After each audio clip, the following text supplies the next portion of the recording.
O Flamengo também volta a trabalhar agora à tarde, né? O time vai ter que lidar com a condenação do Bruno Henrique pelo STJD. Bruno Henrique participou do julgamento de maneira remota.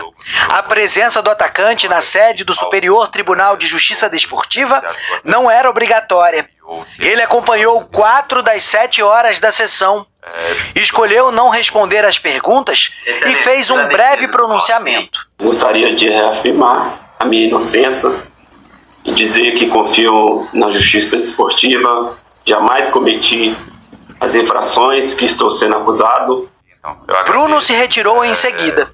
Por 4 votos a 1, a primeira comissão disciplinar do STJD condenou o jogador do Flamengo a 12 jogos de suspensão e pagamento de multa no valor de R$60 mil. Segundo o Código Brasileiro de Justiça Desportiva, a pena deve ser cumprida na mesma competição em que ocorreu a infração, neste caso, o Campeonato Brasileiro. Sendo assim, Bruno Henrique está livre para jogar na Libertadores. Ele foi julgado por envolvimento num esquema de manipulação em jogo do Campeonato Brasileiro de 2023. A comissão considerou que Bruno Henrique forçou um cartão amarelo e beneficiou apostadores na partida contra o Santos, no estádio Mané Garrincha, em Brasília. A defesa de Bruno Henrique e o Flamengo vão recorrer. O clube também vai entrar com um pedido de efeito suspensivo para que ele jogue normalmente até que o recurso seja analisado. Além do atacante, 4 apostadores foram julgados. Todos eram jogadores amadores na época, entre eles Vander Nunes Pinto Júnior, irmão de Bruno Henrique. Em novembro do ano passado, o STJD tinha arquivado a denúncia. Mas em abril deste ano, a Polícia Federal indiciou Bruno Henrique e outras 9 pessoas por fraude esportiva. A polícia transcreveu conversas de celulares apreendidos. O atacante do Flamengo teria informado ao irmão Vander que tomaria um cartão amarelo no jogo contra o Santos. A partir daí, Vander e outras pessoas apostaram que ele seria advertido na partida. Ainda não há uma data para que o caso seja julgado na Justiça Comum. Daria de 57.326 vozes, ele entendeu o nome de Luiz Henrique, atendeu ao pedido da torcida e mudou a cara do jogo. Eu pedi a Deus que eu pudesse ser o Luiz Henrique do Vale do Carangola, que jogasse feliz, que ajudasse os meus companheiros e que também jogasse para minha família que tá aqui no Maracanã me apoiando. Luis Henrique tem um talento extraordinário nesse sentido, muito forte fisicamente, fantástico nel jogo de 1 contra 1. Óbvio que Paquetá, por a qualidade que ele tem que estar aqui com nós. É um grande mister, é um privilégio trabalhar com ele. Eu espero dar o meu melhor, espero que eu possa ajudar e eu vou estar sempre disponível para ele. 3-0 para cima do Chile. Nada mal. Temos que falar que saímos satisfeitos daqui, podemos melhorar muito, a gente sabe, mas ficou com um gostinho muito bom que estamos evoluindo cada vez mais. Vamos para as informações antes de mais nada, lembrando, o Flamengo se reapresenta depois de alguns dias de folga, jogou domingo, folgou segunda, terça, quarta e quinta, sexta-feira se reapresenta, tem treino sexta, sábado e domingo, visando ao próximo duelo do Flamengo, que é diante do Juventude, no dia 14 de setembro, lá no Alfredo Jaconi, pelo Campeonato Brasileiro. E, enfim, o Flamengo vai ter uma sequência importante em setembro, então fica aí essa informação. Mas vamos falar do Bruno Henrique. Vamos lá, eu vou começar com a nota oficial do Bruno Henrique. No último vídeo a gente estava gravando logo depois do fim do julgamento no STJD, esse julgamento que durou mais de 8 horas, começou 9 horas da manhã, foi acabar por volta de 5h30 da tarde. O Bruno Henrique, para quem me perguntou aí no último vídeo, eu vi alguns comentários me questionando isso, se o Bruno Henrique participou. Sim, ele participou de uma maneira online, porque ele estava viajando, não está no Rio de Janeiro, ele deu lá a versão dele e depois saiu da audiência, digamos assim, mas participou de maneira online, se diz ali inocente, em nenhum momento confessou nenhum tipo de crime, nada disso. Mas sobre a nota oficial do Bruno Henrique, a assessoria soltou o seguinte: Os votos de parte dos auditores pela absolvição de Bruno Henrique mostram que há séria dúvida no tribunal contra a acusação em favor da defesa.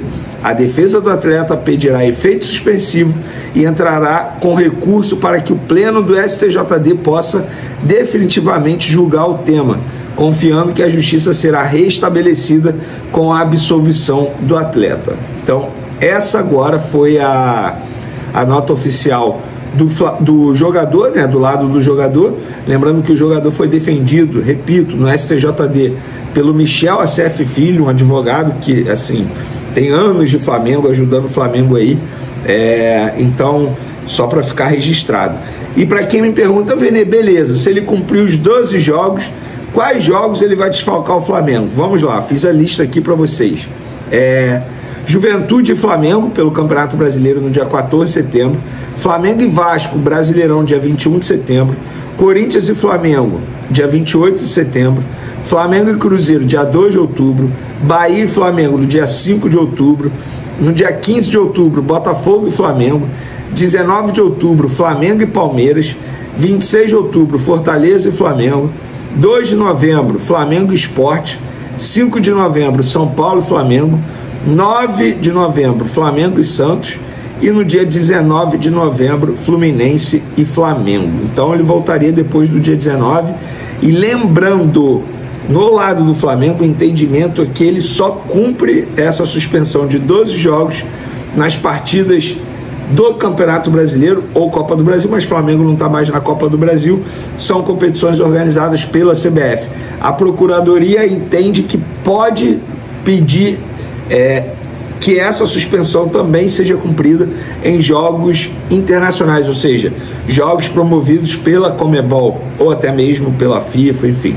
Durante o julgamento, a matéria do GE aqui, durante o julgamento, o relator da primeira comissão disciplinar do STJD, Dr. Alcino Guedes, defendeu que a pena deve valer também para torneios internacionais, o que incluiria a Libertadores. Nesse cenário entrariam na lista os jogos do Flamengo contra o Estudiantes da Argentina e as eventuais semifinais nas semanas do dia 22 e 29 de outubro.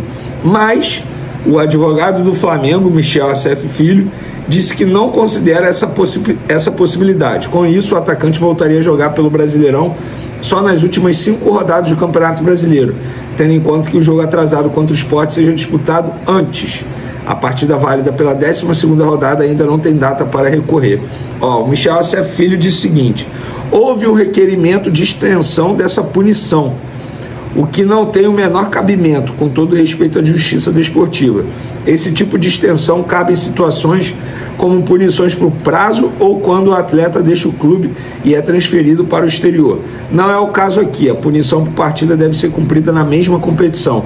Assim, estabelece o regulamento da modalidade. Então, tá aí a informação. E ele também disse o seguinte: o Código Brasileiro de Justiça Desportiva é muito claro que as penalidades por partida são cumpridas no próprio campeonato em que ela foi praticada.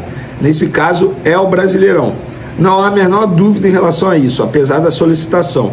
Inclusive, isso não foi colocado no resto do julgamento, apenas o relator que trouxe essa questão. E aí eu fui apurar em relação à FIFA. Muita gente me perguntou isso. A FIFA pode sim estender os efeitos de uma suspensão para que ela seja válida em partidas internacionais.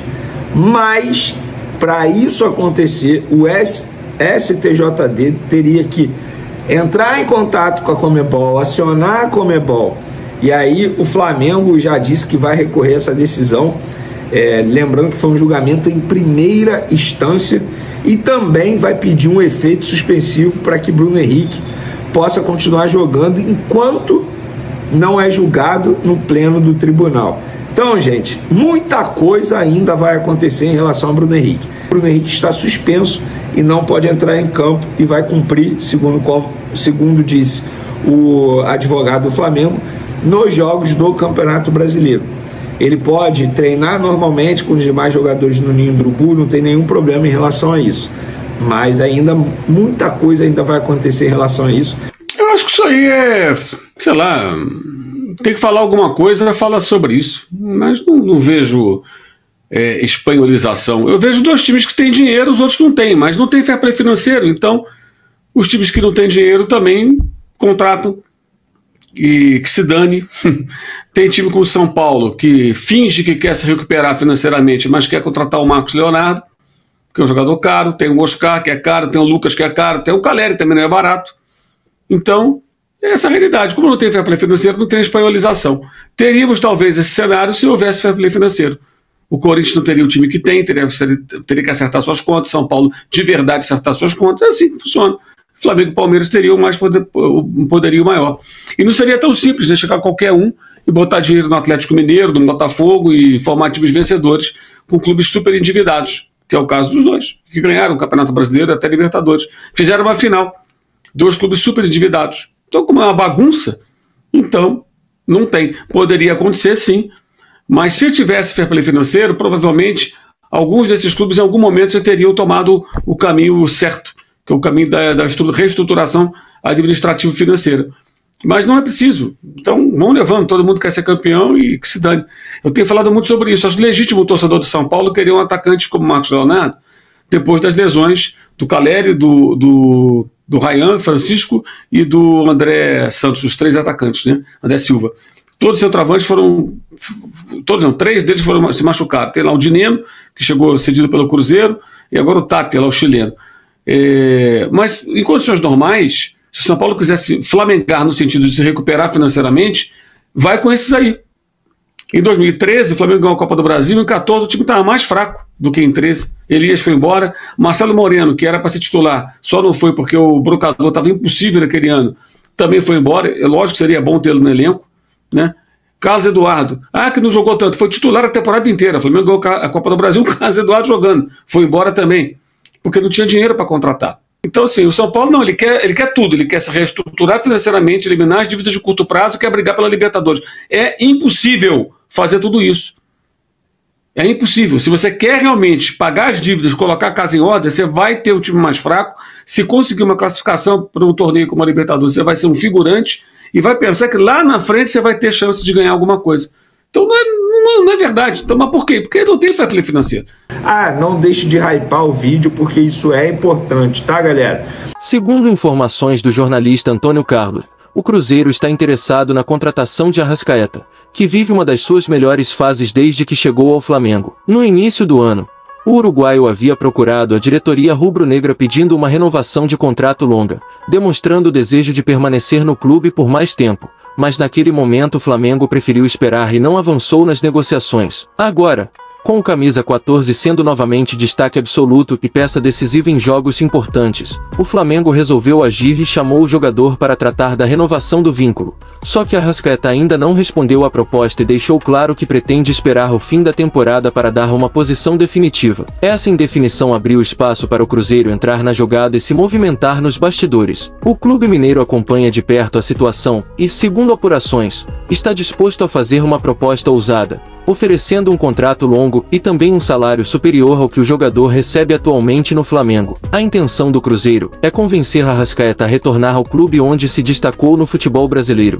conquistou títulos importantes e ganhou grande carinho da torcida. Esse movimento mexeu bastante nos bastidores, já que o uruguaio é considerado um dos maiores ídolos da história recente do Flamengo e perder o jogador nesse momento seria um duro golpe para a diretoria e para a torcida. O futuro de Arrascaeta, portanto, segue indefinido. O Flamengo quer garantir sua permanência, mas o Cruzeiro aparece como um forte concorrente e promete investir pesado para tentar repatriar o meia. A tendência é que toda essa situação seja esclarecida apenas no final da temporada, quando Arrascaeta tomar a sua decisão sobre seguir no Flamengo ou aceitar o desafio de voltar ao Cruzeiro, clube que o projetou e onde ainda mantém grande identificação. Agora eu quero saber a opinião de vocês. Você venderia Arrascaeta? Sim ou não? Deixe sua opinião no comentário. Não esqueça de curtir o vídeo e inscreva-se no canal para não perder nada do Flamengo. Até a próxima e saudações rubro-negras!